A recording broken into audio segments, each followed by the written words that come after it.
व्याख्यामुद्रां करसरसिजैः पुस्तकं शङ्खचक्रे बिभ्रद्भिन्नस्फटिकरुचिरे पुण्डरीके निषण्णः अम्लानश्रीरमृतविशदैरंशभिप्लावयन् मामाविर्भूयादनगमहिमा मानसे वागधीशः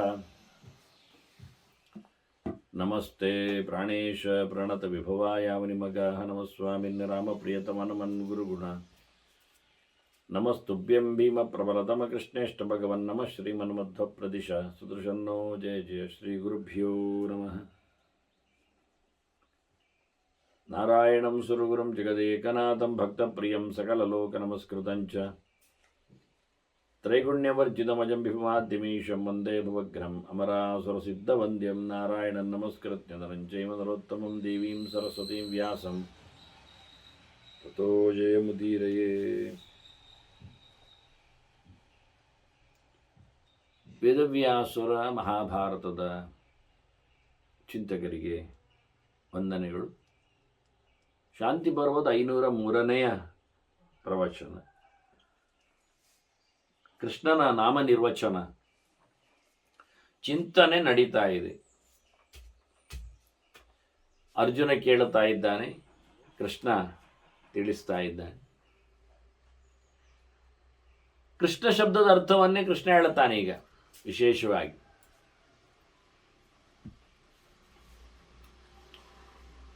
ಕೃಷಾಮಿ ಮೇದಿನೀಂ ಪಾರ್ಥ ಅಂತ, ನಾನು ನೆಲವನ್ನು ಹಸನುಗೊಳಿಸುವವ ಅಂತಾನೆ ದೇವರು.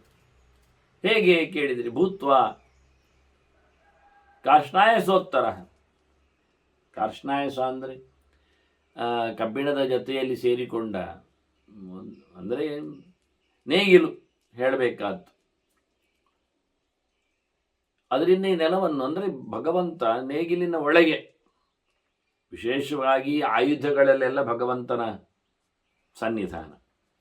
ಯಾವುದೇ ಕೆಲಸ ಮಾಡತಕ್ಕಂಥ ಉಪಕರಣಗಳಲ್ಲಿ, ಯಂತ್ರಗಳಲ್ಲಿ ದೇವರ ಸನ್ನಿಧಾನ.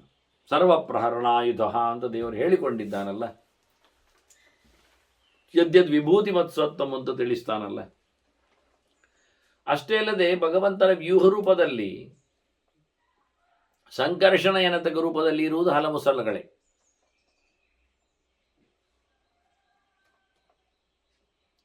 ಹಾಗಾಗಿ ಇಲ್ಲಿ ಬಲರಾಮ ಸಂಕರ್ಷಣ ವಿಶೇಷ ಆವೇಶಕ್ಕೆ ಪಾತ್ರನಾದ್ದರಿಂದ ಅವನ ಕೈಯಲ್ಲಿಯೂ ಶೇಷನ ಕೈಯಲ್ಲಿಯೂ ಅದುವೇ ಆಯುಧಗಳು. ಹೀಗಾಗಿ ಭಗವಂತನ ವಿಶೇಷವಾಗಿರತಕ್ಕ ಸೊತ್ತು ರೂಪಗಳು, ಭೂಷಣಾಯುಧ ಲಿಂಗಾಖ್ಯಾಹ ದತ್ತೇ ಶಕ್ತಿ ಸ್ವಮಾಯ ಹೇಳಿಕೊಂಡಾಗೆ ಭಗವಂತ ತನ್ನ ಕೈಯಲ್ಲಿನ ಆಯುಧಗಳಲ್ಲಿ ತಾನೇ ವಿಶೇಷವಾದಂತಹ ರೂಪದಲ್ಲಿರ್ತಾನೆ, ಸ್ವರೂಪದಲ್ಲಿರ್ತಾನೆ. ಹೀಗಿರುವಾಗ ಎಲ್ಲ ಆಯುಧಗಳು ಭಗವಂತನ ಕೈಯಲ್ಲಿದ್ದವುಗಳೇ ಉಳಿದವ ದೇವತೆಗಳಲ್ಲಿ ಕೈಯಲ್ಲಿ ಇಲ್ಲಿಕ್ಕೆ ಹೋಗಿ ಈ ಚಿಂತನೆಯನ್ನು ಬಹಳ ಚಂದವಾಗಿ ಮಾಡಲಿಕ್ಕೆ ಬರ್ತದೆ. ಹೀಗಾಗಿ ನಾನು ಕೃಷ್ಣ ಇದ್ದೇನೆ. ಮತ್ತು ಒಂದು ಅರ್ಥದಲ್ಲಿ ಕೃಷ್ಣ ನನ್ನ ವರ್ಣ ಬಣ್ಣ, ಕೃಷ್ಣೋಮೇ ಕೃಷ್ಣ ವರ್ಣಶ್ಚಮೇ ತಸ್ಮಾತ್ ಕೃಷ್ಣ. ಕಪ್ಪು ಬಣ್ಣದವನಾದ್ರಿಂದ ನನ್ನನ್ನು ಕೃಷ್ಣ ಅಂತ ಕರೀತಾರೆ ಅಂತ ಇಲ್ಲಿ ಕೆಲವೇ ನಿರ್ವಚನಗಳನ್ನೆಲ್ಲ ಹೇಳುವಂಥದ್ದು. ಬೇರೆ ಬೇರೆ ಪುರಾಣಗಳಲ್ಲಿ ಬೇಕಾದಷ್ಟು ಕಡೆ ಬಂದಿದೆ ಅಂತ ಕೃಷ್ಣನ ಹೇಳಿಕೊಂಡಿದ್ದಾನಲ್ಲ. ಮತ್ತೆ ಕೃಷ್ಣನನ್ನು ವೈಕುಂಠ ಅಂತ ಕರೀತಾರಲ್ಲ ಕೇಳಿದರೆ, ಹೌದು, ಯಾವುದೇ ರೀತಿಯಾದಂತಹ ಕುಂಠಿತತೆ, ಹೆಚ್ಚು ಕಡಿಮೆ ಇಲ್ಲದವನು ಅಂತ, ವಿಗತ ಅಂತಹ ಸಂಬಂಧಿಯವನು ಅಂತ, ಆ ಧರ್ಮಕ್ಕೆ ಸಂಬಂಧಪಟ್ಟವನು ಅಂತ. ಲೋಕದಲ್ಲಿ ಎಲ್ಲವೂ ಪಂಚಭೂತಮಯ ಆದ್ದರಿಂದ ಒಂದಕ್ಕೊಂದು ಹೊಡೆತಗಳು, ನ್ಯೂನತೆಗಳು, ಲೋಪಗಳು ಎಲ್ಲ ಆಗ್ತಾ ಇರ್ತವೆ. ಅದು ನನ್ನಲ್ಲಿ ಇಲ್ಲ ಅಂತ ಭಗವಂತ ಅಪ್ರಾಕೃತನಾಗಿದ್ದೇನೆ, ಪ್ರಾಕೃತ ಪ್ರಪಂಚಕ್ಕೆ ಪಂಚಭೂತಗಳಿಗಿಂತ ವಿಲಕ್ಷಣನಿದ್ದೇನೆ, ಸಂಬಂಧಪಟ್ಟವನಲ್ಲ ಅಂತ ತಿಳಿಸ್ತಕ್ಕೆ ನಿರ್ವಚನವನ್ನು ಹೇಳುತ್ತಾನೆ. ಮುಖ್ಯವಾಗಿ ಹೇಗೆ ಕೇಳಿದರೆ, ಮಯಾ ಸಂಶ್ಲೇಷಿತ ಭೂಮಿ ಅದ್ಭಿ, ನಾನು ನೆಲವನ್ನು ನೀರಿನಿಂದ ಮುದ್ದೆ ಮಾಡಿಬಿಟ್ಟಿದ್ದೇನೆ. ಅದು ಮಾತ್ರ ಅಲ್ಲ, ಮಣ್ಣು ನೀರು ಮಾತ್ರ ಮಿಶ್ರ ಆದದ್ದಲ್ಲ ನನ್ನದು. ಮತ್ತೆ ವ್ಯೋಮಚ ವಾಯುನ, ನಾನತ್ತ ಗಾಳಿಯಿಂದ ಆಕಾಶವನ್ನು ತುಂಬಿಸಿದ್ದೇನೆ. ಅಲ್ಲಿ ಆಗಲಿಲ್ಲ. ವಾಯುಶ್ಚ ತೇಜಸಾಸಾರ್ಥ, ಗಾಳಿ ಬೆಂಕಿಯ ಜೊತೆಯಲ್ಲಿ ಸೇರಿಕೊಂಡಿದೆ. ಹೀಗಾಗಿ ಒಂದರೊಳಗೊಂದು ಸೇರ್ಲಿಕ್ಕೆ ಹೋಗಿ ದೂಡ್ಲಿಕ್ಕೆ ಹೋಗಿ ವಿಮಿಶ್ರಾಣಿ ವ್ಯಮಿಶ್ರಯತ್ ಅಂತೇಳಿ ಎಲ್ಲ ಒಟ್ಟಾಗಿದೆ. ಗಾಳಿಗೆ ಬೆಂಕಿಯ ಸಂಪರ್ಕ, ಗಾಳಿಯಿಂದ ಆಕಾಶಕ್ಕೆ ಸಂಪರ್ಕ, ಇತ್ತ ನೀರಿಗೆ ನೆಲಕ್ಕೆ ಸಂಪರ್ಕ ಆಗಿದೆ. ಹೀಗೆ ಇವೆಲ್ಲ ಒಟ್ಟಲ್ಲಿ ಅಂತರಿಕ್ಷ ಮತ್ತು ಕೆಳ, ಮೇಲೆ ಮತ್ತೆ ಕೆಳಗೆ ಸರ್ವತ್ರ ವ್ಯಾಪಿಸಿಕೊಂಡು ಎಲ್ಲವೂ ಸಹ ಒಂದನ್ನೊಂದು ಕಬಳಿಸ್ತದೆ. ಅಂತಹ ವ್ಯವಸ್ಥೆ ಮಾಡಿದವನು ನಾನು, ನನಗಾದರೆ ಯಾವುದೇ ಸಂಪರ್ಕ ಇಲ್ಲ ಅಂತೇಳಿ ವೈಕುಂಠ ಅಂತ ತೋಮಮ ಅಂತ ಭಗವಂತ ತನ್ನ ವಿಶೇಷ ನಾಮದ ಚಿಂತನೆಯನ್ನು ಪ್ರತ್ಯೇಕವಾದ ನೆಲೆಯಲ್ಲಿ ಹೇಳುತ್ತಾನೆ. ಅದರಂತೆ ನಿರ್ವಾಣಂ ಪರಮಂ ಬ್ರಹ್ಮ ಮತ್ತು ಧರ್ಮೋಸೋ ಪರ ಉಚ್ಯತೆ. ಅತ್ಯಂತ ಪ್ರಶಸ್ತವಾದ ವಿಷಯವನ್ನು ಕೇಳಿದರೆ ಮೋಕ್ಷ. ಅದಕ್ಕೆ ಪೂರ್ಣತೆ ಬೇಕು, ಅದಕ್ಕೆ ಪೂರ್ಣನಾದ ಭಗವಂತನ ಅನುಗ್ರಹ ಬೇಕು, ಅದಕ್ಕಾಗಿ ಪರಿಪೂರ್ಣವಾದ ಧರ್ಮದ ಆಚರಣೆ ಬೇಕು. ಇದನ್ನೆಲ್ಲ ತಂದವನೇ ಯಾರು? ನಾನು ಯಾವತ್ತು ತಸ್ಮಾನ್ನ ಚಿತಪೂರ್ವೋಹಂ ಕರುಣ. ನಾನು ಈ ಧರ್ಮತಂತ್ರವನ್ನು ಬಿಟ್ಟದ್ದೇ ಇಲ್ಲ, ನನಗಾಗಿ ಬೇಕಾಗಿಲ್ಲ, ಫಲವನ್ನು ನಿರೀಕ್ಷಿಸುವುದಿಲ್ಲ, ಅದರ ಉಪಯೋಗಕ್ಕೂ ಬರುವುದಿಲ್ಲ, ಆದರೆ ಧರ್ಮವನ್ನು ಬಿಡುವುದಿಲ್ಲ. ಹಾಗಾಗಿ ಪರಮೋಚ್ಚವಾದ ನಿವೃತ್ತಿ ಧರ್ಮ, ಮೋಕ್ಷ ಧರ್ಮ ಅದನ್ನು ನಡೆಸಿಕೊಡುವವನು ನಾನೇ ಅಂತ ಹೇಳುತ್ತಾನೆ. ಪೃಥ್ವೀ ನಭಸಿ ಚೋಭೆ ವಿಸ್ತೃತೆ ವಿಶ್ವತೋಮುಖಿ. ನೆಲವೂ ವಿಶಾಲ, ಮೇಲೆ ಆಕಾಶವೂ ವಿಶಾಲ. ಈ ವಿಶಾಲವಾದ ಈ ಪ್ರಪಂಚದ ಧಾರಣೆಯಲ್ಲಿ ತಯೋ ಸಂಧಾರಣಾರ್ಥಂ ಹಿ ಮಾಮಧೋಕ್ಷಜ ಮಂಜಸ ಪ್ರಾಗ್ವಂಶೇ ಗಾಯಂತಿ ಅಂತಾನೆ. ಯಜ್ಞಗಳಲ್ಲೆಲ್ಲ ನನ್ನನ್ನು ಅಧೋಕ್ಷಜ ಹೇಳ್ತಾರೆ. ಯಾಕೆ ಕೇಳಿದರೆ, ಹೀಗೆ ಮೇಲಿನ ಕೆಳಗಿನ ಎಲ್ಲ ಲೋಕಗಳ ಧಾರಣೆ ನನ್ನಿಂದ ಆಗಿದೆ ಅಂತ. ಅಧಃ ಅಂದರೆ ಕೆಳಲೋಕಗಳು, ಆನಂತರ ಕ್ಷ ಅಂದರೆ ಅಂತರಿಕ್ಷ ಅಂತ ಅರ್ಥ, ಮೇಲಿನ ಲೋಕಗಳು. ಮೇಲಿನ ಲೋಕದಿಂದ ಉಂಟಾದ ಎಲ್ಲವೂ ಕ್ಷಜ, ಕೆಳಗಿನ ಲೋಟದಲ್ಲಿರತಕ್ಕಂಥ ಅಧಜ. ಹಾಗೆ ಅದು ಕ್ಷಜ ಅಂತ ಬೇಕಾದರೆ ಉಕ್ಷ ಅಂತ ಮಾಡಿದ್ರು ಅಂತರಿಕ್ಷ ಅಂತಲೇ ಅರ್ಥ. ಹೀಗಾಗಿ ಎಲ್ಲ ಮೇಲಿನ ಕೆಳಗಿನ ಲೋಕಗಳನ್ನು ಸಂಧಾರಣೆ ಮಾಡುವ ಮೂಲಕ ನನ್ನನ್ನು, ಮತ್ತೆ ಮಾಮೂಲಿ ಉಂಟಲ್ಲ ಅದೋ ನಕ್ಷೀಯತೆ ಜಾತು ಅಂತ ಹೇಳಿಕೊಂಡು ಎಂದು ಕೆಳಗೆ ಬೀಳದವನಾದ್ದರಿಂದ ಅಂತ. ಇನ್ನೊಂದು ಅರ್ಥ ಹೇಳ್ತಾರೆ, ನಾಣ್ಯೋ ಯದೋಕ್ಷಜೋ ಲೋಕೆ ರತೆ ನಾರಾಯಣಂ ಪ್ರಭು ಅಂತ. ಅಧೋಕ್ಷ ಶಬ್ದವನ್ನು ಇನ್ಯಾರೆಯೂ ಬಳಸಲಿಕ್ಕೆ ಬರುವುದಿಲ್ಲ. ಯಾಕೆಂದ್ರೆ ಅವ್ಯಕ್ತ ಅರ್ಥವನ್ನು ಹೇಳ್ತದೆ. ಅಕ್ಷಜನ್ಯವಾದಂತಹ ಜ್ಞಾನದಿಂದ ದೇವರನ್ನು ಪಡೀಲಿಕ್ಕೆ ಆಗುವುದಿಲ್ಲ. ಪ್ರಾಕೃತವಾದ ಇಂದ್ರಿಯಗಳು ಭಗವಂತನನ್ನು ಮುಟ್ಟುವುದಿಲ್ಲ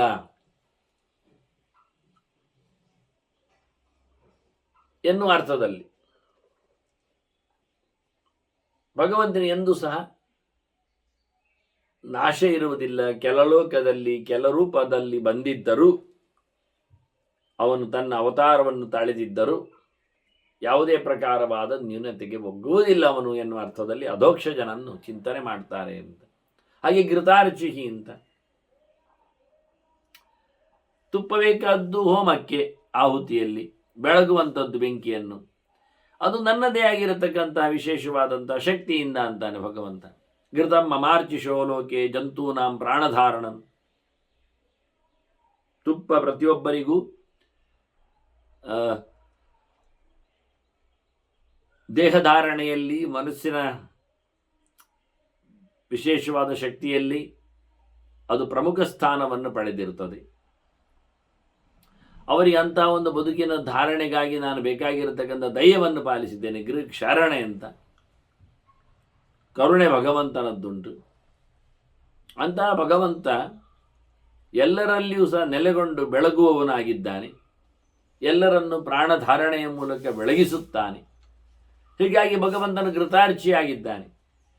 ಹಾಗೆ ಭಗವಂತನನ್ನು ತ್ರಿಧಾತು ಅಂತ ಕರೀತಾರೆ. 3 ಧಾತುಗಳ ಧಾರಕ. ಮನುಷ್ಯನಲ್ಲಿ 3 ಧಾತುಗಳಿವೆ ದೇಹದಲ್ಲಿ. ತ್ರಯೋ ಹಿ ಧಾತವಃ ಖ್ಯಾತಾಃ ಕರ್ಮಜಾಃ ಇತಿ ತೇ ಸ್ಮೃತಾಃ.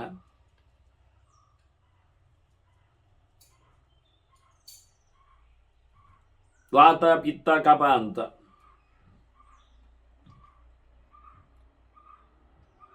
ಗಾಳಿಯ ಒತ್ತಡದಿಂದ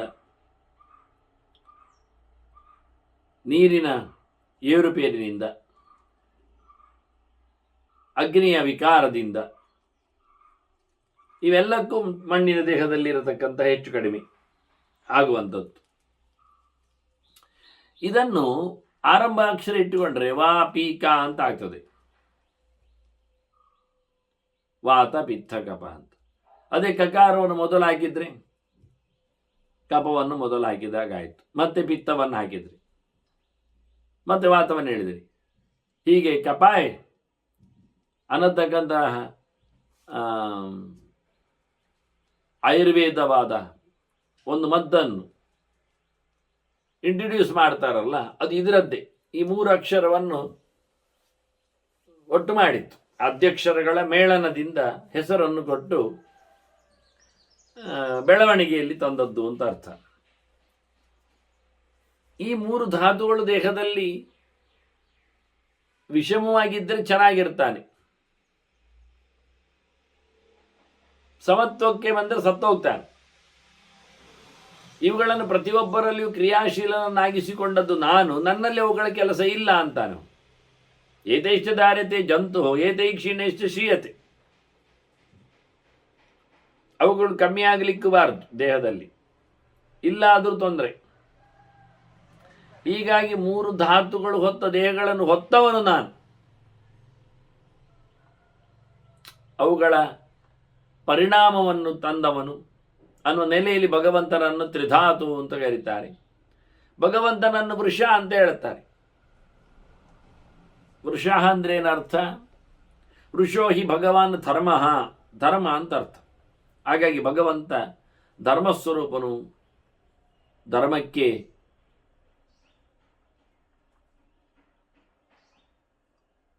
ಫಲಪ್ರದನು, ಧರ್ಮ ಕರ್ಮಗಳಿಗೆ ಧರ್ಮ ಸ್ಥಾಪನೆಗೆ ಬರುವವನು. ಮತ್ತೆ ಭಗವಂತನನ್ನು ಕಪಿ ಎಂದು ಕರೀತಾರೆ. ಕಪಿರ್ ವರಾಹ ಶ್ರೇಷ್ಠಶ್ಚ ಅಂತ ಅದಕ್ಕೆ ಕೋಶ, ಶ್ರೇಷ್ಠನು ಅಂತ ಅರ್ಥ. ಹೇಗೆ ಕೇಳಿದರೆ ಕ ಅಂದರೆ ಸುಖ ಅಲ್ವ, ಅದನ್ನು ಪಿ ಅಂದರೆ ಪಾನ ಮಾಡುವವನು ಅಂತ. ಅತ್ಯಂತ ಸುಖಭರಿತನು ಅಂತ, ಅವನೇ ಶ್ರೇಷ್ಠ. ಅತ್ಯಂತ ಸುಖಭರಿತನೇ ಸ್ವತಂತ್ರ, ಅವನು ಶ್ರೇಷ್ಠ. ವೃಷಾಕಪಿ ಅಂತಾರೆ, ಅದೇ ಧರ್ಮದಲ್ಲಿ ಅತ್ಯಂತ ಶ್ರೇಷ್ಠ ಅಂತ ಅರ್ಥ ವೃಷಾಕಪಿ ಅಂತ. ಇನ್ನೊಬ್ಬರಿಗೂ ಧರ್ಮವನ್ನು ಕೊಟ್ಟವರಿಗೆ ಸಂತೋಷವನ್ನು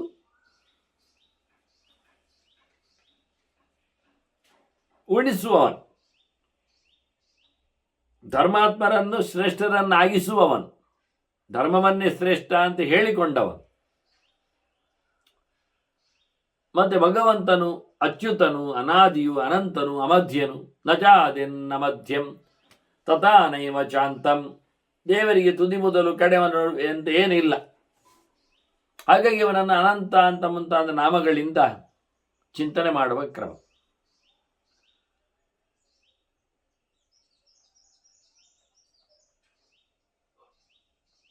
ಕೃಷ್ಣ ಹೇಳ್ತಾನೆ, ದೇವರು ಶುಚಿಶ್ರವಸ್ಸು ಇದ್ದಾನೆ ಅಂತ. ಶ್ರವಸ್ಸು ಅಂದರೆ ಕೇಳಮೆ, ಶುಚಿ ಅಂದರೆ ಒಳ್ಳೆಯದು. ಒಳ್ಳೆಯದನ್ನು ಮಾತ್ರ ದೇವರು ಕೇಳು, ಕೆಟ್ಟದ್ದನ್ನೆಲ್ಲ ಕೇಳುವುದಿಲ್ಲ. ಅವನಿಗೆ ಅದು ಕೇಳುವುದಿಲ್ಲ. ಹಾಗೆ ಶಬ್ದಕ್ಕೂ ಅಭಿಮಾನಿ ದೇವತೆಗಳಿದ್ದಾರೆ. ಅದು ಕೆಟ್ಟದಾಗಿರುವಾಗ ಅದು ದೇವರ ಕಿವಿಯನ್ನು ಕೇಳಿಸುವುದೇ ಇಲ್ಲ. ಅದು ಆದ್ದರಿಂದ ದೇವರು ಶುಚಿಶ್ರವಾಹ ಮಾತ್ರ ಆಗ್ತಾನೆ. ಅವನು ಇಡೀ ಲೋಕದಲ್ಲಿ ಒಳ್ಳೆಯ ವಾರ್ತೆಗಳು, ಒಳ್ಳೆಯ ಶಬ್ದಗಳು, ಒಳ್ಳೆಯ ಸ್ತುತಿಗಳು ಮಾತ್ರವೇ ಆಕ್ಟಿವೇಟ್ ಆಗಿರುವುದು.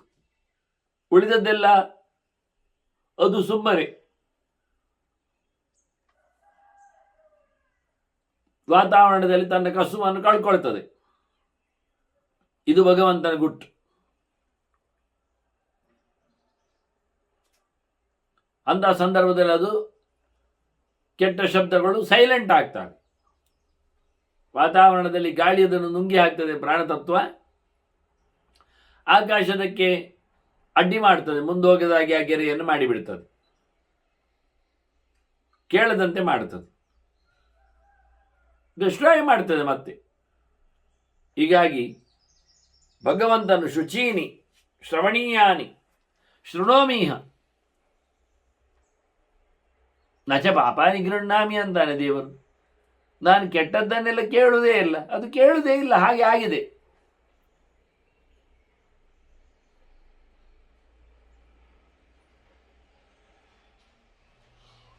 ನಮ್ಮಾಗಿ ದೇವರ ಪ್ರಾಕೃತವಾದ ಕಿವಿ ಅಲ್ಲ, ಈ ಇಂದ್ರಿಯಗಳಿಗೆಲ್ಲ ದೋಷ ಇದೆ.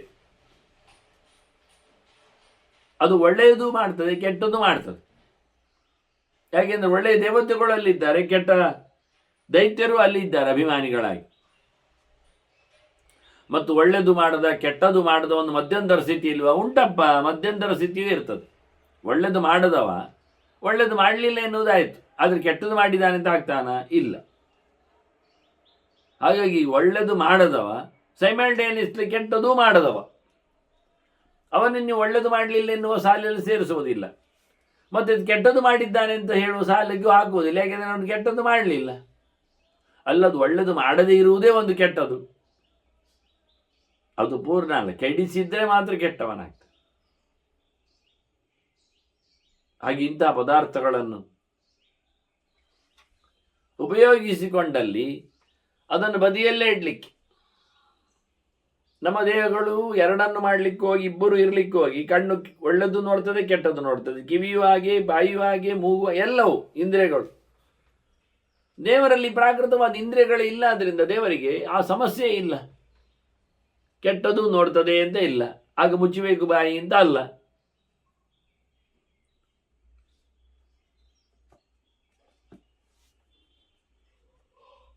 ಆದ್ದರಿಂದ ಭಗವಂತನನ್ನು ಮಾತ್ರ ಶುಚಿಶ್ರವಾಹ ಶುಚೀನಿ ಶ್ರವಣಾದೀನಿ ಶೃಣೋಮಿಹ ನ ಚ ಪಾಪಾನಿ ಗೃಹ್ಣಾಮಿ ಅಂತಾನೆ. ಮತ್ತು ಭಗವಂತನ ಬಗ್ಗೆ ಹೇಳುವುದಾದರೆ, ಇಮಾಂಚೋಧೃತವಾನ್ ಭೂಮಿಂ ಏಕಶೃಂಗಧರಃ,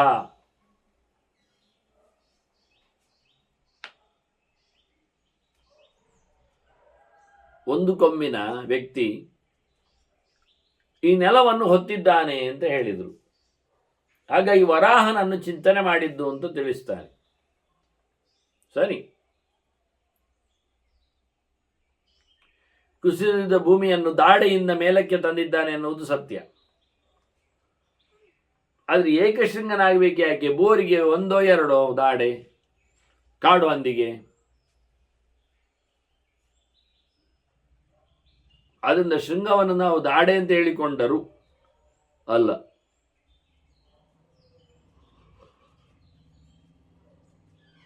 ಶೃಂಗ ಅಂದರೆ ಕೊಂಬು.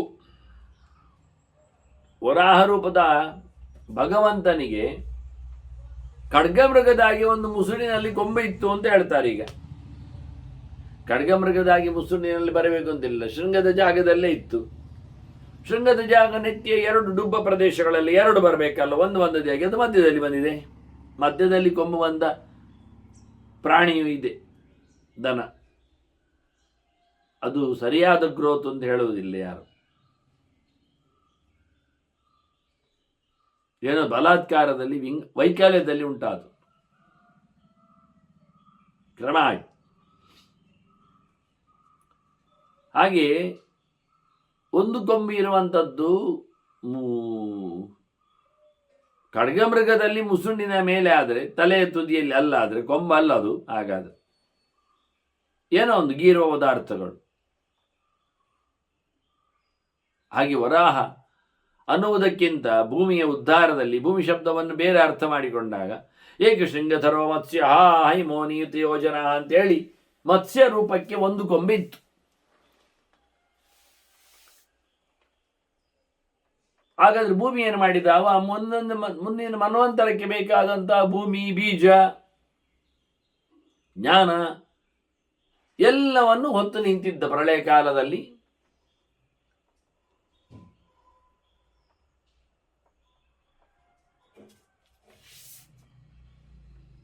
ಮತ್ತೆ ಮುಂದಿನ ಮನ್ವಂತರಕ್ಕೆ ಬೇಕಾಗಿರ್ತಾರೆ ಋಷಿಗಳನ್ನೆಲ್ಲ ಎತ್ತುಕೊಂಡು ನೆಲವನ್ನೇ ದೋಣಿಯನ್ನಾಗಿಸಿಕೊಂಡು ತನ್ನ ಒಂದು ಕೊಂಬಿಗೆ ಅದನ್ನು ಕಟ್ಟುವಂತೆ ಮಾಡಿ, ಪ್ರಳಯ ಸಮುದ್ರದಲ್ಲಿ ನೀರಿನ ರಾಶಿಯಲ್ಲಿ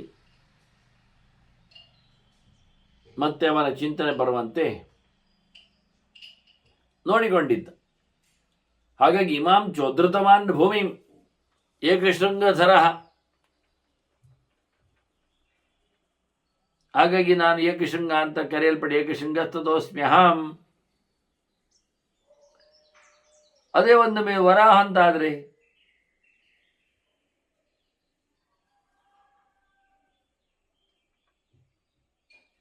ವರಾಹದ ಬಗ್ಗೆ ಮತ್ತೊಂದು ಮಾತು ಹೇಳ್ತಾರೆ. ಅದು ವೃಷಭದಾಗಿ ಡುಬ್ಬ ಇದ್ದದ್ದು ಎನ್ನುವ ನೆಲೆಯಲ್ಲಿ ಹೇಳಿಕೊಂಡಾಗ ತ್ರಿಕಕುತ್, 3 ಕಕುತ್, 3 ಹೆಗಲಿನಲ್ಲಿ 3 ಬಗೆಯ ಉಬ್ಬು ಕೆತ್ತನೆಗಳು ಇದ್ದಾಗೆ ಅಂತ ಮೈ ಪಡೆದವನು ನಾನಿದ್ದೇನೆ ಹೇಳಿ ನನ್ನನ್ನು ತ್ರಿಕಕುತ್ ಕರೀತಾರೆ ಅಂತ ಹೇಳಿಕೊಂಡು ಕೃಷ್ಣ ಇಲ್ಲಿ ಹೇಳಿಬಿಡ್ತಾನೆ. ತ್ರಿಕಕುತ್ತೇನ ವಿಖ್ಯಾತಃ ಶರೀರಸ್ಯ ಚ ಮಾಪನಾತ್. ದೇಹವನ್ನು ಅಳತೆ ಮಾಡುವಾಗ ಆ ಲೆಕ್ಕವನ್ನು ಉಲ್ಲೇಖ ಮಾಡ್ತಾರೆ ಅಂತ ಹೇಳ್ತಾನೆ. ಮತ್ತು ನನ್ನನ್ನು ವಿರಿಚ್ಚ ಅಂತ ಕರೀತಾರೆ.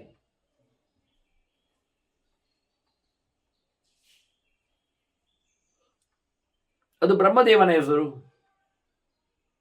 ಜಗತ್ತನ್ನು ಕೊಟ್ಟದ್ರಿಂದ, ಪ್ರಜಾಪಾಲಕನಾದ್ರಿಂದ ಭಗವಂತನ ಪ್ರಜಾಪತಿ. ಪ್ರಜಾನಾಂ ಪಾಲನಾದ್ ವಿಷ್ಣು ಪ್ರಜಾಪತಿ ರೀತಿಯರಿತ ಅಂತ. ಆದ್ರಿಂದ ಭಗವಂತ ಪ್ರಜಾಪತಿ ಆಗ್ತಾನೆ. ಅವನು ಜಗತ್ತನ್ನು ಸೃಷ್ಟಿ ಮಾಡ್ತಾನೆ. ಆನಂದ ಚತುರ್ಮುಖನ ಸೃಷ್ಟಿ ಮಾಡಲಿಕ್ಕೆ ಹೇಳಿಬಿಡ್ತಾರೆ. ಅದನ್ನ ಮೊದಲ ಜಗತ್ತಿನ ಸೃಷ್ಟಿಗಾರ್ತರು, ಬ್ರಹ್ಮನ ಸೃಷ್ಟಿಗಾರ್ತರು ಅದು ಇವನೇ.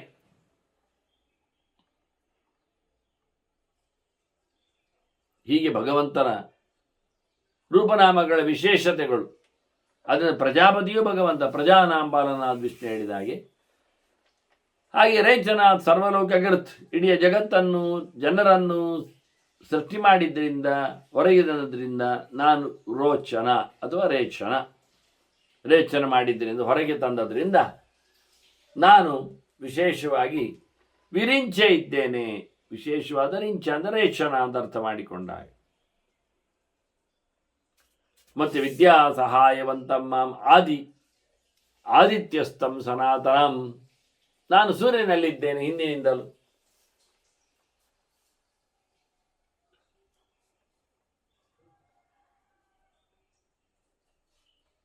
ಅದು ನನ್ನೊಟ್ಟಿಗೆ ವಿದ್ಯಾಶಕ್ತಿ ಸೇರಿದೆ. ಹಾಗಾಗಿ ನನ್ನನ್ನು ಸೂರ್ಯನಲ್ಲಿದ್ದಾಗ ಕಪಿಲ ಅಂತ ಕರೀತಾರೆ. ಕಪಿಲಂ ಪ್ರಾಹುರ ಆಚಾರ್ಯ ಸಾಂಖ್ಯ ನಿಶ್ಚಯ. ಸೂರ್ಯಮಂಡಲ ಮಧ್ಯವರ್ತಿಯಾದ ನಾರಾಯಣನಾದ ನನ್ನನ್ನು ಕಪಿಲ ರೂಪದಲ್ಲಿ ಕರೀತಾರೆ. ಕಪಿಲ ಅಂತ ಹೇಳಿ ಉಪಾಸನೆ ಮಾಡ್ತಾರೆ, ಅವರು ಮಾಡಿದ್ದಾರೆ. ಕಪಿಲ ಅಂದ್ರೆ ಆದಿತ್ಯ ಅರ್ಥವೇ ಇರು, ನೀರನ್ನು ಎಳೆದೊಯ್ತಾನೆ ಅಂತ ಆದಿತ್ಯ.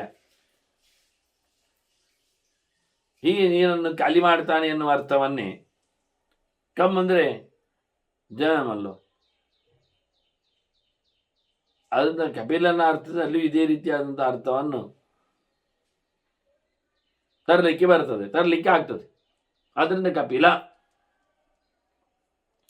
ಸೂರ್ಯನು ನೀರನ್ನು ಕುಡಿತಾನೆ, ಆದಾನಾಥ್. ಅದರಿಂದ ಕಪಿಲ ಶಬ್ದದ ಅರ್ಥವನ್ನಲ್ಲಿ ಉಲ್ಲೇಖ ಮಾಡಿದ್ರು.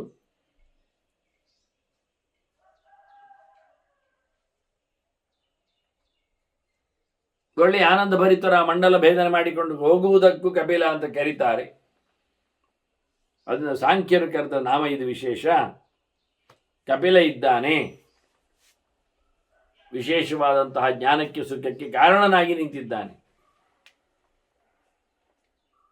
ಪುರಾತನ ರೂಪದಲ್ಲಿ ಬಂದವನು, ಆದಿಯಲ್ಲಿ ಇದ್ದವನು, ಆದಿತ್ಯನಲ್ಲಿ ನೆಲೆಗೊಂಡವನು.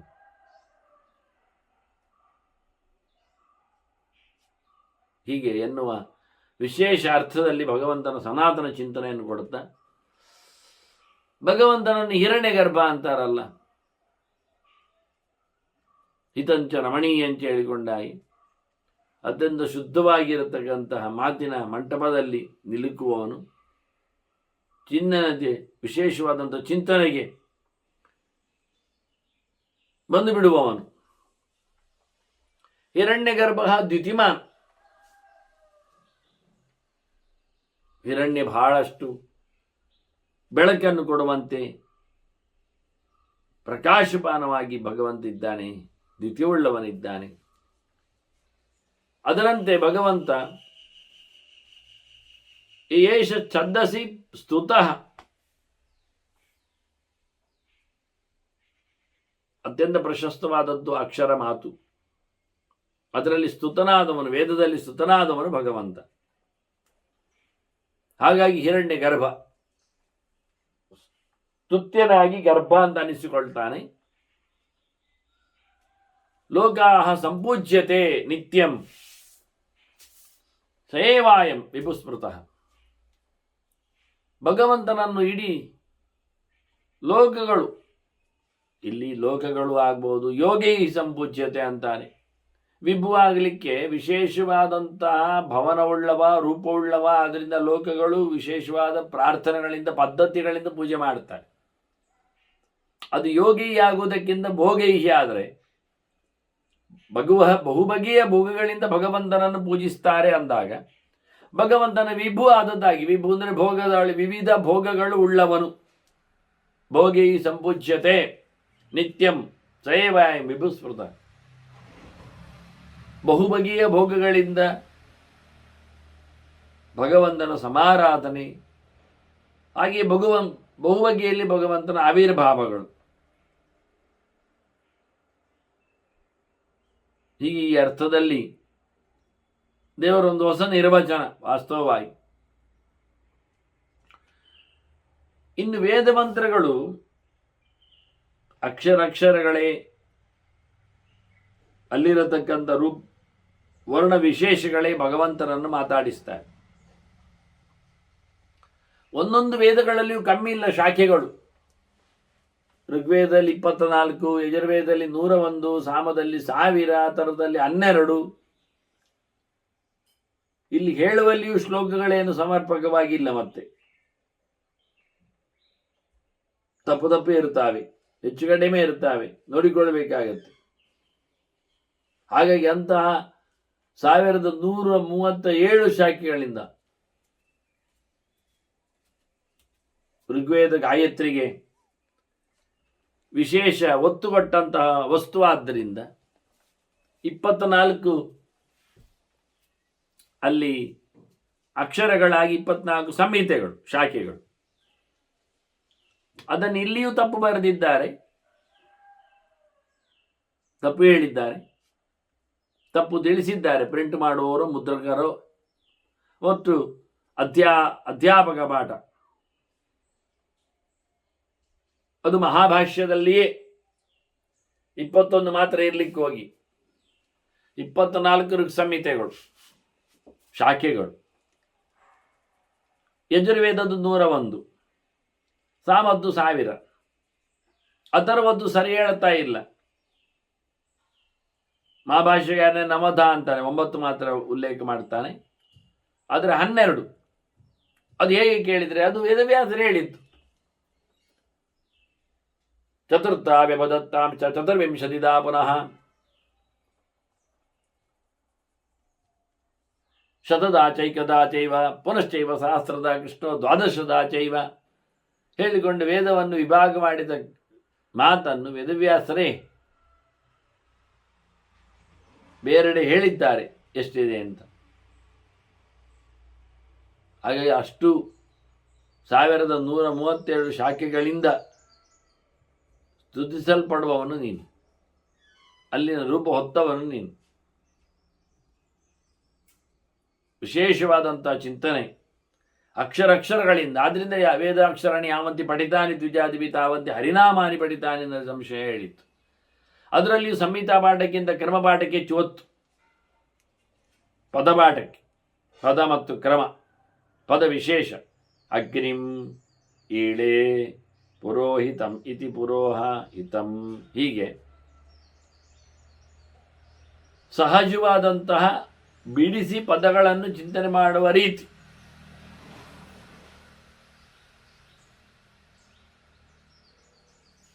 ಇದೆರಡು ಇಲ್ಲಿ ವೇದದಲ್ಲಿ ಮುಖ್ಯವಾದದ್ದು.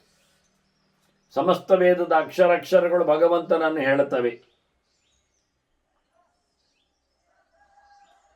ಬಿಡಿಸಿಕೊಟ್ಟಾಗ ಪದದಲ್ಲಿರತಕ್ಕಂತಹ ವೈಭವಗಳು, ಕೆಲವೊಮ್ಮೆ ಸಂಹಿತೆಯಲ್ಲಿ ದೀರ್ಘ ಇರ್ತದೆ, ಪದಪಾಠದಲ್ಲಿ ದೀರ್ಘ ಇಲ್ಲ ಆಗ್ತದೆ. ಅದು ವಿಶೇಷವಾದ ಅರ್ಥ ಮಾಡಲಿಕ್ಕೆ ಅನುಕೂಲ ಆಗ್ತದೆ. ಅದರಂತೆ ಶಾಖಾಭೇದಾಶ್ಚಯೇ ಕೇಚಿತ್ ಯಶ್ಚ ಶಾಖಾಶು ನೀತಯಃ. ಬಹುಬಗೆಯ ಶಾಖೆಗಳು, ಅಲ್ಲಿರತಕ್ಕ ವಿಷಯಗಳು, ಇವತ್ತು ಸಿಗತಕ್ಕಂಥ ಸಂಹಿತೆಗಳು ಬಹಳ 12 ಕಮ್ಮಿ. ಋಗ್ವೇದದಲ್ಲಿ 3, ಶಾಕಲ, ಭಾಷ್ಕಲ ಹೇಳಿಕೊಳ್ಳುವ ಹಾಗೆ, ಕಾತ್ಯಾಯನ ಹೇಳಿಕೊಳ್ಳುವ ಹಾಗೆ. ಯಜುರ್ವೇದದಲ್ಲಿ 5 ಕಾಣುವ ಮಾಧ್ಯಂದಿನಗಳಲ್ಲಿ, ಶಾಖೆಗಳಲ್ಲಿ ಕಟ, ತೈತ್ತರೀಯ, ಮೈತ್ರಾಯಣೀಯ ಅನ್ನುವ ಹೆಸರುಗಳಿಂದ. ಸಹಸ್ರ ಶಾಖೆಯುಳ್ಳ ಸಾಮದಲ್ಲಿ 3 ರಾಣಾಯಣೀಯ, ಕೌತುಮೀಯ, ಜೈಮಿನೀಯ ಅಂತ ಸಿಗುವುದು. ಮತ್ತು ವಿಫಲಾದ ಶಾಖೆಯಾಗಿ ಅಥರ್ವದಲ್ಲಿ 1 ಪ್ರಕಾರ. ಉಳಿದದ್ದಿಲ್ಲ. ಇವತ್ತು 1137 ಶಾಖೆಗಳಲ್ಲಿ 12 ಶಾಖೆಗಳಷ್ಟೇ ನಮಗೆ ಉಪಲಬ್ಧ ಇರುವುದು, ಪಾಠಕ್ರಮದಲ್ಲಿಲ್ಲ. ಪಾಠಾಂತರಗಳನ್ನು ನೋಡ್ಲಿಕ್ಕಷ್ಟೇ ಕಾರಣ ಆಗ್ತದೆ. ಇಲ್ಲಿರತಕ್ಕಂಥ ಶಾಖರ ಸಂಹಿತೆ ಅನೇಕ ಮಂತ್ರಗಳು ಭಾಷ್ಕರದಲ್ಲಿ ಸಿಗ್ತವೆ. ಹೆಚ್ಚಿಗೆ 10-20 ಮಂತ್ರಗಳು ಹೆಚ್ಚಿಗೆ ಸಿಗ್ತವೆ. ಅದರಂತೆ ಸಕಲ ಶಾಸ್ತ್ರಗಳಲ್ಲಿ ಬರತಕ್ಕ, ಅಂದರೆ ಶಾಸ್ತ್ರ ಶಾಖೆಗಳಲ್ಲಿ ಬರತಕ್ಕ 1130, ಇಲ್ಲ ಹೇಳಿದ್ನಲ್ಲ 12 ಶಾಖೆಗಳಿರುವಂಥದ್ದು. ಅಂತ ಅಷ್ಟೂ ಶಾಖೆಗಳಿಂದಲೇ ಹೇಳಲ್ಪಡುವವನು. ಋಗ್ವೇದದಲ್ಲಿ 24ರಲ್ಲಿ 24 ಭಗವಂತನ ರೂಪ ವಿಶೇಷಗಳು, 101ಕ್ಕೆ ಭಗವಂತನ ಶತಂಜೈಕ ಹೃದಯಸ್ಥ ನಾಡಿ ಅಂತ ಹೃದಯದ ನಾಡಿಯಲ್ಲಿರತಕ್ಕಂತಹ ಭಗವಂತನ ನಾರಾಯಣಾದಿ 100 ರೂಪಗಳು, ಮೂಲ ರೂಪ ಸೇರಿ 101. ಹಾಗೆ 24 ಅದು ನಾಡಿಗತವಾದ ತತ್ವಗತವಾದ ರೂಪಗಳು. ಅದು ಮತ್ತೆ 1000 ಶಾಖೆಗಳಾಗಿ ಬರುವಂಥದ್ದು. ನಮ್ಮ ದೇಹದ 1000 ನರನಾಡಿಗಳಲ್ಲಿ 72,000 ಇದೆ. ಅದಕ್ಕೆ ಸಂಬಂಧಪಟ್ಟಂತೆ ಬೃಹದೀಕರಣ ಆಗ್ಲಿಕ್ಕೆ ಹೋಗಿ ಮತ್ತೆ ಕೊನೆಗೆ 12ರ ರೂಪ ವಿಶೇಷಗಳು, ಮತ್ಸ್ಯಾದಿಗಳು. ಅದರಲ್ಲಿ ಮಧ್ಯೆಯಲ್ಲಿ 2 ಸೇರಿಸಿದ್ದು ಆಚಾರ್ಯರು ತೋರಿಸಿಕೊಟ್ಟಿದ್ದಾರೆ. ಪುರಾಣಗಳು ಹೇಳಿದಂತೆ ದತ್ತ ಮತ್ತು ವ್ಯಾಸ. ಹೀಗೆ ಭಗವಂತನ ರೂಪ ವಿಶೇಷಗಳು. ಅಲ್ಲಾದರೆ ವಿಶ್ವಾದಿ 8ಗಳು ಮತ್ತೆ ವಾಸುದೇವಾದಿ 4 ಹಾಗೂ ಅರ್ಥ ಮಾಡಬಹುದು 12ಕ್ಕೆ ರೂಪಗಳಿಗೆ. ಇದರಂತೆ ಶಾಖೆಗಳು ಮಾತ್ರ ಅಲ್ಲದೆ ಅಲ್ಲಿನ ವರ್ಗಗಳು, ಮಂತ್ರಗಳು, ಅಕ್ಷರಗಳು, ಸ್ವರಗಳು. ಶಾಖವೇದಾಶ್ಚ ಕೇಚಿತ್ ಯಾಶ್ಚ ಶಾಖಾಶು ಗೀತಯ, ಅಲ್ಲಿ ಬಂದಿರತಕ್ಕಂಥ ಮಾತುಗಳು, ಸ್ವರ ವರ್ಣ ಸಮಾಖ್ಯಾತ ಸರ್ವಾಂತಾನ್ ವಿದ್ಧಿ ಮತ್ಕೃತಾನ್. ಇವೆಲ್ಲ ಅನಾದಿ ಕಾಲದಿಂದ ಇದ್ದಿರತಕ್ಕಂಥ ವಿದ್ಯೆಗಳು. ಅದನ್ನು ಮಾತ್ರ ಸರಿಗೊಳಿಸಿದವನು ನಾನು, ಅದನ್ನು ಕೊಟ್ಟವನು ನಾನು, ನನ್ನನ್ನೇ ಅದು ಪರಿಚಯಿಸ್ತದೆ ಅಂತ ಬಹಳ ಸುಂದರವಾಗಿ ಸರ್ವೇದ ಪ್ರತಿಪಾದ್ಯತ್ವವನ್ನು, ಸರ್ವ ಶಬ್ದವಾಚ್ಯತ್ವವನ್ನು ಭಗವಂತ ಇಲ್ಲಿ ಚಿಂತನೆಯಲ್ಲಿ ಮಧ್ಯದಲ್ಲಿ ತಂದಿಟ್ಟ. ಈ ಪ್ರಕಾರವಾಗಿ ಇದನ್ನು ಇಂಟ್ರೊಡ್ಯೂಸ್ ಮಾಡಿದವರು ಹಯಗ್ರೀವನೇ. ಭಾರಿ ಹಿಂದೆ.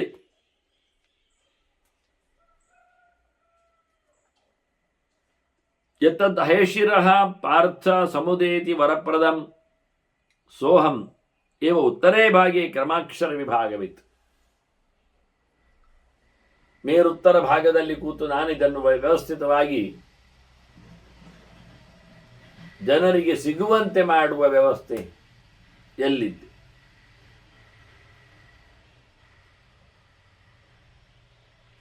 ಪ್ರಧಾನವಾದಂತಹ ವೇದಗಳ ಶಬ್ದಗಳನ್ನು ಉಳಿಸಿಕೊಳ್ಳುವ ವ್ಯವಸ್ಥೆ ಇದು. ಹಾಗಾಗಿ ಇದನ್ನು ಮೊದಲು ಕಲಿತವೇ ಇದ್ದಾನೆ ಬಾಬ್ರವೆ ಶಾಖೆಯವ. ಬಾಬ್ರವೆ ಶಾಖೆಯವನ ಬಾಬ್ರವೆ ಗೋತ್ರದವ, ಅದೇ ಶಾಖೆಯಲ್ಲಿ ಆ ಗೋತ್ರದವರಿಗೆ ಬರ್ತದೆ. ಇಟ್ಟುಕೊಳ್ಳು.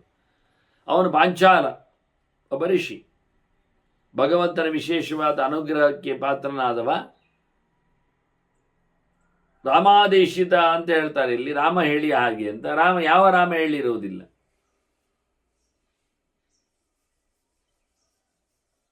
ಹಾಗಾಗಿ ಮುಖ್ಯವಾದಂತಹ ಸಮಯ ಅವನ ಉಪಯೋಗಕ್ಕೆ ಬೇಕಾಗಿರತಕ್ಕಂಥ ರೀತಿಯಲ್ಲಿ ಮೊದಲಿಗೆ ರಾಮ ಹೇಳಿದ ರಾಮಾಯಣ ಕಾಲದ ರಾಮ ಹೇಳಿದ ಒಂದು ಮಾರ್ಗದರ್ಶನದಂತೆ 16,000 ವರ್ಷ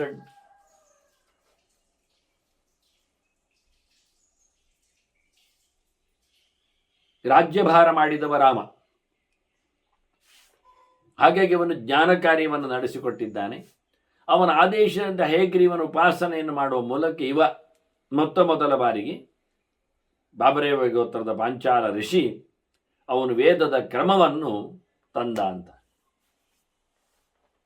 ಶಬ್ದದ ಮೇಲೆ ಶಬ್ದ ಬಿಟ್ಟು ಹೋಗದಂತೆ ಆಗಲಿಕ್ಕೋಸ್ಕರ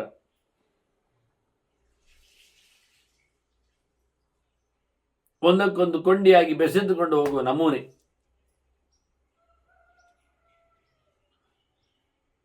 ವೇದಗಳು ಬಂದು ಅಂದಾಗ ವೇದಗಳ ಮೂಲ ಅಕ್ಷರಗಳ ಚಿಂತನೆಗೆ ನಡೆದು ಹೋದಾಗ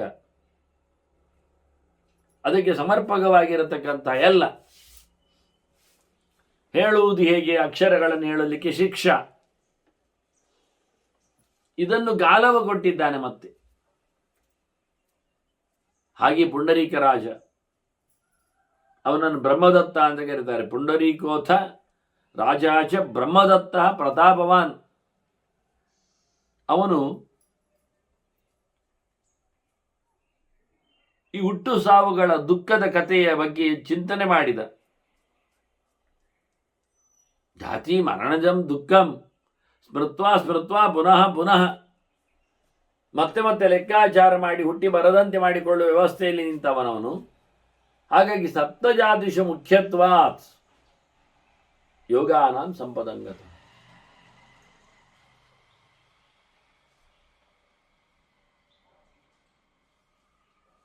ಅವನೊಂದು 7 ಜನ್ಮಗಳಲ್ಲಿ ಪ್ರಧಾನವಾದ ಈ ವೇದದ ಅಧ್ಯಯನದ ಜೊತೆಯಲ್ಲಿ ಯೋಗದ ಸಂಪತ್ತನ್ನು ಪಡೆದಿದ್ದಾನೆ.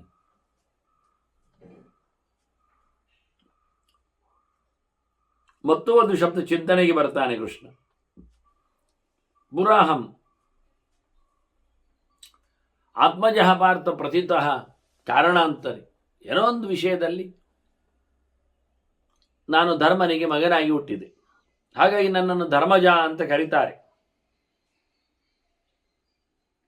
ನಾನು ಧರ್ಮಜನಾಗಿದ್ದೇನೆ. ಅದ್ಯಾಕೆ ಇಲ್ಲಿ ಕಾರಣಾಂತರ ಹೇಳ್ತಾನೆ ಅಂದರೆ, ಅವನೇ ಧರ್ಮ ಯಮನೇ ಇಲ್ಲಿಗೆ ಧರ್ಮರಾಜನಾಗಿರುವುದು. ಆದರೆ ಅದನ್ನು ಹೇಳಿಕೊಳ್ಳದಂತೆ ಹೇಳ್ತಾ ಕೃಷ್ಣ ಹೇಳಿದ. ಅದಕ್ಕೋಸ್ಕರ ನಾನು ಧರ್ಮಜನಾಗಿದ್ದೆ. ಹೌದು, ನರನಾರಾಯಣ ನಾವಿಬ್ಬರು ಅಂತ ಹೇಳಿದ್ದಾನೆ ಅವನು, ಧರ್ಮಪುತ್ರರು ಅಂತ ಹಿಂದೆ. ಇದಾಗಲೇ ಕೃಷ್ಣ ಅರ್ಜುನ ಹತ್ರ ಹೇಳಿದ್ದಾನೆ. ಅದೇ ವಿಷಯ, ಅದೇ ಕೃಷ್ಣ, ಅದೇ ನರನಾರಾಯಣ ಬದರಲ್ಲಿ ಇದ್ದವರು ಈಗಲೂ ಇದ್ದಾರೆ, ಇಲ್ಲಿ ರೂಪದಲ್ಲಿ ಇದ್ದಾರೆ. ಕೃಷ್ಣ ರೂಪದಲ್ಲಿ ಇದ್ದಾನೆ, ಅರ್ಜುನ ರೂಪದಲ್ಲಿ ಇದ್ದಾನೆ, ಅಲ್ಲಿ ನರನಾರಾಯಣ ರೂಪದಲ್ಲಿ ಇದ್ದಾರೆ ಅವರು.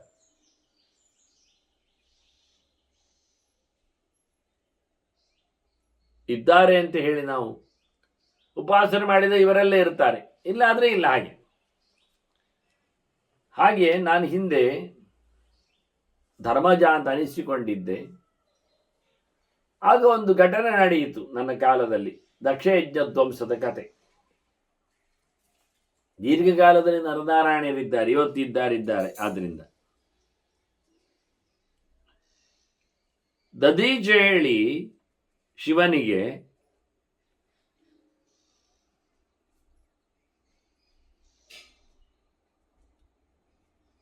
ವಿಷಯ ಗೊತ್ತಾಗಿ ಅವ ಬೇಸರದಿಂದ ದಕ್ಷಯಜ್ಞದ ನಾಶಕ್ಕಾಗಿ ಶೂಲವನ್ನು ಬಿಸಾಡಿದ್ದಾನೆ. ಸ ದದೀಚಿ ವಚನಾತ್ ಸಸರ್ಜ ಶೂಲಂ. ಆ ಶೂಲ ಕೆಲಸ ಮಾಡಿತು, ಹೋಗಿ ನಿಂತಲ್ಲೇ ಬಿಸಾಡೋ ಕ್ರಮ. ತಚ್ಶೂಲಂ ಭಸ್ಮಸಾತ್ ಕೃತ್ವ ದಕ್ಷಯಜ್ಞಂ ಸವಿಸ್ತರಂ. ಅವನೆಲ್ಲ ಗೌಜಿ ಗದ್ದಲಗಳಿಂದ ತುಂಬಿದ ಯಜ್ಞವನ್ನು ನಾಶ ಮಾಡಿತ್ತು ಶೂಲ. ಮಾಡಿ ಮತ್ತೆ ವಾಪಸ್ ಹೋಯ್ತು. ವಾಪಸ್ ಹೋಗುವಾಗ ಅಂದರೆ ಶೂಲದ ಅಧಿದೇವತೆ ಇರ್ತಾನೆ, ಬಂದು ಹೊಡೆದು ಹೋಗ್ತಾನೆ. ಅದು ನಮ್ಮ ಆಶ್ರಮದ ಪಕ್ಕದಲ್ಲಿ ಹೋದದ್ದು. ಆವಯೋ ಸಹಸಾ ಗಚ್ಚತ್ ಬದರಿ ಆಶ್ರಮವಂತಿಕಾತ್.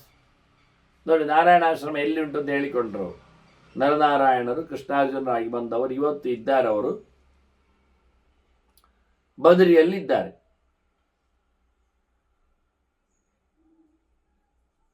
ಈ ಯಥಾ ಪ್ರಕಾರ ನಮ್ಮಿಬ್ಬರ ಮಧ್ಯೆಯಲ್ಲಿ ಹಿಂದಕ್ಕೆ ಶೂಲ ಓಡಿದೆ, ಸೀದಾ ಹೋಗಿದೆ ಶೂಲ.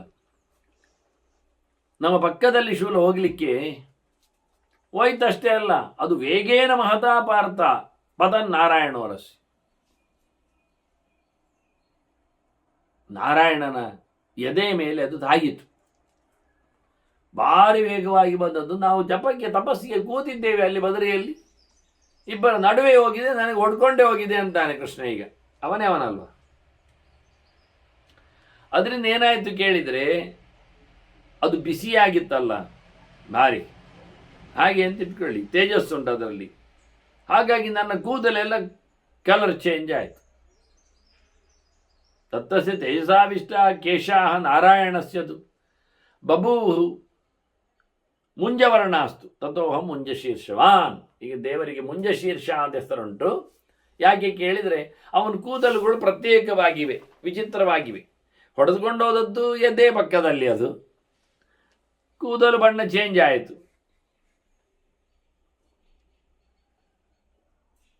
ಆದ್ದರಿಂದ ನನಗೆ ಅಂದರೆ ಮದರಂಗಿ ಹಾಕಿದ ಕಲರ್ ಇದ್ದಾಗೆ, ಮುಂಜ ಅಂತ ಒಂದು ಜಾತಿಯ ದರ್ಪೆ ಹುಲ್ಲದು, ಅದರ ಬಣ್ಣಕ್ಕೆ ಬಂತು ಹೇಳಿದರೆ ಹಾಗೆ ಆಯಿತು ಅಂತ ಅರ್ಥ. ಬಣ್ಣ ಕಳ್ಕೊಂಡಿದ್ದು, ನಿಜವಾದ ನ್ಯಾಚುರಲ್ ಹೇರ್ಸ್ ಇಲ್ಲ ಆಯ್ತು.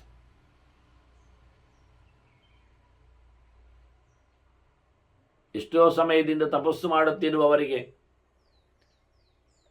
ಆ ಬಣ್ಣದ ಬಗ್ಗೆ, ಅದು ವ್ಯವಸ್ಥೆಯ ಬಗ್ಗೆ ಅರ್ಥ ಆಗುವುದಿಲ್ಲ. ಹಾಗಾಗಿ ಇವರ ಶೂಲದ ಒಂದು ಶಕ್ತಿಯಿಂದಾಗಿ ನಾರಾಯಣನಿಗೊಂದು ಹೊಸರು ಬಂತು. ನಾನು ಅಂದರೆ ನಾರಾಯಣ ಅಂದರೆ ಇವನೇ ಕೃಷ್ಣನೇ ಹೇಳ್ತಾನೆ, ಸುಮ್ಮನೆ ಇರಲಿಲ್ಲ. ನಾನು ಹೇಳಿಕೊಂಡು ಶೂಲವನ್ನು ಹಿಂದೆ ತಿರುಗಿಸಿದ್ದೇನೆ, ಹೋಗಿದೆ, ಹಿಂದೆ ಹೋಗಿದೆ.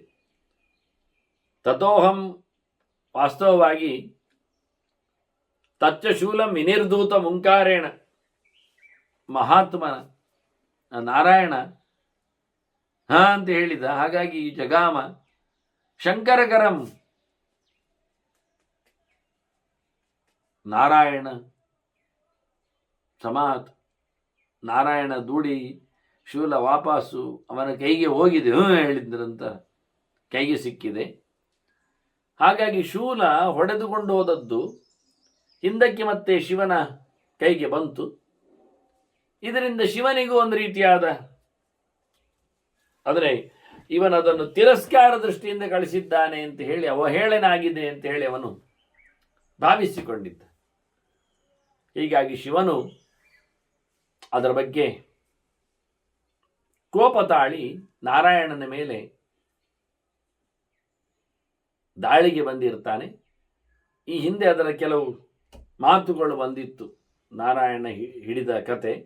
ಅದನ್ನು ಮಗದೊಮ್ಮೆ ಇಲ್ಲಿ ಇನ್ನೊಂದು ನಾಮ ಚಿಂತನೆಗಾಗಿ ಬಂದಾಗ, ಅವನ ಪರಶಿವನ ಮೇಲೆ ಇವನ ಆಕ್ರಮಣದ ಬಗ್ಗೆ ಚಿಂತನೆಗೆ ಬಂದಾಗ ಅದನ್ನು ಮತ್ತೆ ಪುನರುಕ್ತಿಯನ್ನು ಮಾಡ್ತಾ ಇದ್ದಾನೆ ಕೃಷ್ಣ. ಇನ್ನೂ ಸ್ಪಷ್ಟತೆಯನ್ನು, ಕಳೆದ ಬಾರಿ ನಾನು ಅದಕ್ಕೋಸ್ಕರ ಸ್ಪಷ್ಟತೆಯನ್ನು ಕೊಟ್ಟಿಲ್ಲ. ಅವನ ನೀಲಕಂಠ ಕಥೆಯಲ್ಲಿ ನಾರಾಯಣನ ಪಾತ್ರ, ನಾರಾಯಣ ಅಂದ್ರೆ ಇವ ಬದ್ರಿನಾರಾಯಣ, ನರನಾರಾಯಣ, ಧರ್ಮರಾಜನ ಮಗ. ಹಾಗಾಗಿ ಅವನ ಪೀಠಿಗೆಯನ್ನೆಲ್ಲ ಹಾಕಿ ನಾವು ಹುಟ್ಟಿ ಬಂದ ಕಥೆ ಏನು ಅಂತ ತಿಳಿಸಿಕೊಡ್ತಾ ಇದ್ದಾನಿವ. ಅಂತಹ ನಾರಾಯಣ ಯಾವ ನೆಲೆಯಲ್ಲಿ ಶಿವನ ದರ್ಪವನ್ನು ಭಂಗಗೊಳಿಸಿದ್ದಾನೆ, ನರನು ಸೇರಿಕೊಂಡಿದ್ದಾನೆ. ನರನು ಶೇಷವ, ನರಶೇಷ ಅಂದರೆ ಶಿವನಿಗಿಂತ ಪೂರ್ವ ಶಿವವ. ಇವತ್ತು ಮತ್ತೆ ನಿನ್ನೆಯ ವ್ಯಕ್ತಿಗಳಲ್ಲಿ ಇವತ್ತು ಶಿವ ಇದ್ದಾನೆ, ಅವನು ನಾಳೆ ಶೇಷ ಆಗ್ತಾನೆ. ಇವತ್ತು ಶೇಷ ಇದ್ದಾನೆ, ಅವನು ನಿನ್ನೆ ಶಿವನಾಗಿದ್ದ. ಹಾಗಾಗಿ ಅವನಿಗೆ ಪದವೀಕೃತವಾದ ಒಂದು ಎಂಥದ್ದು ಹೇಳುವುದು, ಸೀನಿಯರ್ಶಿಪ್ ಇದೆ, ದೊಡ್ಡತನ ಇದೆ. ಹಾಗಾಗಿ ನರನು ಆಕ್ರಮಣ ಮಾಡಿರ್ತಾನೆ ಶಿವನ ಮೇಲೆ. ಒಂದೇ ವ್ಯಕ್ತಿಯಾಗಿದ್ದರೂ ವ್ಯಕ್ತಿ ಬೇರೆ, ಒಂದೇ ಅಂದರೆ ಒಂದೇ ಅಲ್ಲ. ಶಿವನೇ ಶೇಷನಾಗುವುದು ಅಂದಾಗ ಈ ಶಿವನೇ ಬೇರೆ, ಆ ಶೇಷನೇ ಬೇರೆ. ಜೀವ ಒಂದು ಅಲ್ಲ, ಜೀವ ಬೇರೆ ಬೇರೆ. ಅದರ ತಾಕತ್ತು ಒಂದೇ ನಮೂನೆ. ಒಂದೇ ನಮೂನೆ ಅಂದರೆ ಅವನ ತಾಕತ್ತು ಇವನಲ್ಲಿ ಇರುವುದು ಅಲ್ಲ. ಇದನ್ನೆಲ್ಲ ಗಮನಿಸಬೇಕಾಯ್ತು. ಹಾಗಾಗಿ ಬ್ರಹ್ಮವಾಯುಗಳು ಸಮಾನರಿದ್ದಾರೆ ಅಂದ ತಕ್ಷಣ ಅವರನ್ನು ಒಂದೇ ತಟ್ಟೆಯಲ್ಲಿ ಕೂತ್ಕೊಳ್ಳಿಸುವುದು, ಒಂದೇ ತೊಟ್ಟಿಲಲ್ಲಿ ಮಲಗಿಸುವುದು, ಒಂದೇ ಬಟ್ಟಲಿನಲ್ಲಿ ಊಟ ಹಾಕುವುದು, ಅದೆಲ್ಲ ಎಂತ ಮಾಡಲಿಕ್ಕೆ ಬರುವುದಿಲ್ಲ. ಅದು ಆಗುವುದೇ ಇಲ್ಲ. ಯಾಕೆ? ವಾಯು ಜೀವವೇ ಬೇರೆ, ಬ್ರಹ್ಮ ಜೀವವೇ ಬೇರೆ. ಇವತ್ತಿನ ವಾಯು ನಾಳೆ ಬ್ರಹ್ಮನಾಗ್ತಾನೆ ಎನ್ನುವುದು ಅಷ್ಟೇ ಹೊರತು ಇವತ್ತು ಬ್ರಹ್ಮ ಅಲ್ಲವ. ಆದರೆ ಬ್ರಹ್ಮನಿಗೆ ವಾಯು ಆದಂತಹ ಒಂದು ಗಪ್ತಿ ಇದೆ. ಬ್ರಹ್ಮನಲ್ಲಿ ವಾಯುತ್ವ ಇದೆ, ವಾಯುವಿನಲ್ಲಿ ಬ್ರಹ್ಮತ್ವ ಇಲ್ಲ. ಯೋಚಿಸಿ, ಗಮನಿಸಿ. ಬ್ರಹ್ಮನಲ್ಲಿ ವಾಯುತ್ವ ಇದೆ, ವಾಯು ಆಗಿದ್ದಾನವ, ಬ್ರಹ್ಮಾಂಡ ಧಾರಕನಾಗಿದ್ದವ, ಪ್ರಾಣನೇ ಆಗಿ ಹೋಗಿದ್ದ. ಆದರೆ ವಾಯುವಿಗೆ ಇನ್ನು ಮುಂದಕ್ಕೆ ಪಟ್ಟ ಬರ್ತದೆ ಬ್ರಹ್ಮನದ್ದು. ಆದ್ದರಿಂದ ಬ್ರಹ್ಮಾಂಡ ಧಾರಕತ್ವ ಆಗಲಿ, ಬ್ರಹ್ಮಾಂಡದ ಅರಸತ್ವ ಆಗಲಿ ಅವನಲ್ಲಿ ಇಲ್ಲ ಇರುವುದಿಲ್ಲ. ಅದು ಬಿಡಿ ಉಳಿದ ರುಜುಗಳ ಬಗ್ಗೆ ಮಾತಾಡೋದೇನು ಮತ್ತೆ ನಾವು? 100 ರುಜುಗಳಿದ್ದಾರೆ, ರುಜುಗಳು ಬೇರೆ ಇದ್ದಾರೆ. ಇನ್ನು ಮುಂದಕ್ಕೆ, ಇನ್ನು ಹಿಂದಕ್ಕೆ ವಾಯು ಬ್ರಹ್ಮ ಗಣವೇ ಇದೆ. ಇಡೀ ಗಣವೇ ಲೆಕ್ಕ ಇಲ್ಲದಷ್ಟು ಅನಂತ ಜೀವರಾಶಿಗಳು ಒಟ್ಟಿಗೆ ಊಟ ಮಾಡಲಿಕ್ಕೆಲ್ಲ ಬರುವುದೇ ಇಲ್ಲ. ಆಗ ಒಂದೆರಡು ವಿಷಯ ಅಲ್ಲ ಇಲ್ಲಿ ಇರುವಂಥದ್ದು. ರುಜುಗಳ ರಾಶಿ ಇರಲಿಕ್ಕಾಗಿ ಅವರು ಯಾರು ಪ್ರಾಣನೇ ಆಗಲಿಲ್ಲ, ಅವರು ಬ್ರಹ್ಮನಾಗುವುದೇನು ಮುಂದೆ. ಆದ್ದರಿಂದ ಅವರಲ್ಲಿ ರುಜುತ್ವ ಇದೆ ಅಂದ ತಕ್ಷಣ ಪ್ರಾಣತ್ವ ಇಲ್ಲ. ಪ್ರಾಣನಲ್ಲಿ ರುಜುತ್ವ ಇದೆ, ಪ್ರಾಣತ್ವ ಇದೆ, ಪ್ರಾಣಧಾರಣತ್ವ. ಹಾಗೆ ಒಬ್ಬರಿಗೊಬ್ಬರು ಅವರಲ್ಲಿಯೂ ಮತ್ತೆ ಪುನಃ ತಾರತಮ್ಯ. ಹೇಗೆ ಕೇಳುವುದಂದರೆ, ಒಬ್ಬ 100 ಕಲ್ಪ ಸಾಧನೆ ಮಾಡಿದ್ದಾನೆ, ಒಬ್ಬ 99, ಇನ್ನೊಬ್ಬ 98, ಮತ್ತೊಬ್ಬ 97. ಅದು ಒಂದು ಅಂದಲ್ಲ, ಇನ್ನಷ್ಟು ಕಡಿಮೆ. ಹಾಗೆ 100 ಮುಗಿದ್ರೆ ಇನ್ನೂ 100ನವರಿದ್ದಾರೆ, ಮತ್ತೆ ಅವರಲ್ಲಿ ಇದೇ ರೀತಿಯಾದ ತಾರತಮ್ಯ. ಹಾಗೆ ಯಾವನೊಬ್ಬನು ಭಯಂಕರ ದೊಡ್ಡ ತಾರತಮ್ಯ. ಅದು ಅಂದರೆ ಕಲ್ಪ ಅಂದರೆ ಬಹಳ ಒಂದು ಬ್ರಹ್ಮ ಕಳೆಯುವಲ್ಲಿ ಕಲ್ಪ ಅಂದರೆ. ಹಾಗೆ ಪ್ರತಿಯೊಬ್ಬರು ಎಷ್ಟು ಬ್ರಹ್ಮರ ಅಧಿಕಾರದಲ್ಲಿದ್ದಾಗ ಸಾಧನೆ ಮಾಡಿದ್ದಾರೆ ಎನ್ನುವ ಲೆಕ್ಕಾಚಾರ ಮಾಡಿದರೆ ಬಹಳ ಚೇಂಜ್. ಅದು ಎಲ್ಲಿವರೆಗೂ ಹೋಗುತ್ತೆ ಅಂದಿಲ್ಲ. ಈಗ ಲೆಕ್ಕಕ್ಕೆ ಹೆಸರು ಕೊಟ್ಟಾಗ ಚೇಂಬರಿಗೆ ಬಂದಾಗ ಮಾತ್ರ ಹೆಸರು ಅವರಿಗೆ ಐಡೆಂಟಿಫಿಕೇಶನ್ ಅಂತ, ಅವರಿಗೆ ಮತ್ತೆ ಎಲ್ಲರಿಗೂ ರುಜು ಅಂತಲೇ ಕೊಟ್ಟದ್ದು. ಅದು ಎಷ್ಟನೇದ್ದು ಅಂತ ಭಗವಂತನ ಕಲ್ಪನೆಯಲ್ಲೇ ಇರುವುದು ಆ ನಂಬರ್. ಸುಲಭ ವಿಷಯ ಅಲ್ಲ ಅದು. ಹಾಗಾಗಿ ಇದೆಲ್ಲ ಒಟ್ಟು ಸೇರಿಕೊಂಡು ಮುದ್ದೆ ಮಾಡಿಕೊಂಡು ಯಾವುದೇ ಪ್ರಕಾರವಾದ ಪೂಜೆ ಪುನಸ್ಕಾರಗಳು, ಉತ್ಸವ ಮೆರವಣಿಗೆಗಳು, ಇನ್ನು ತಿಂಡಿ ತಿನಿಸುಗಳು ಯಾವುದೂ ನಡೆಯುವುದಿಲ್ಲ ಎನ್ನುವುದೊಂದು ವಿಚಿತ್ರವಾಗಿದೆ. ಹಾಗಾಗಿ ಮುಂದಿನ ಈ ನರನಿಂದಲೇ ಸೋಲುವ ಶಿವನ ಚರಿತೆಯ ಚಿಂತನೆಯನ್ನು ಮತ್ತೆ ನಾವು ಕೇಳುವ. ಅದರ ವಂದನೆಗಳಲ್ಲಿ ಶ್ರೀಕೃಷ್ಣ ನಾರಾಯಣ.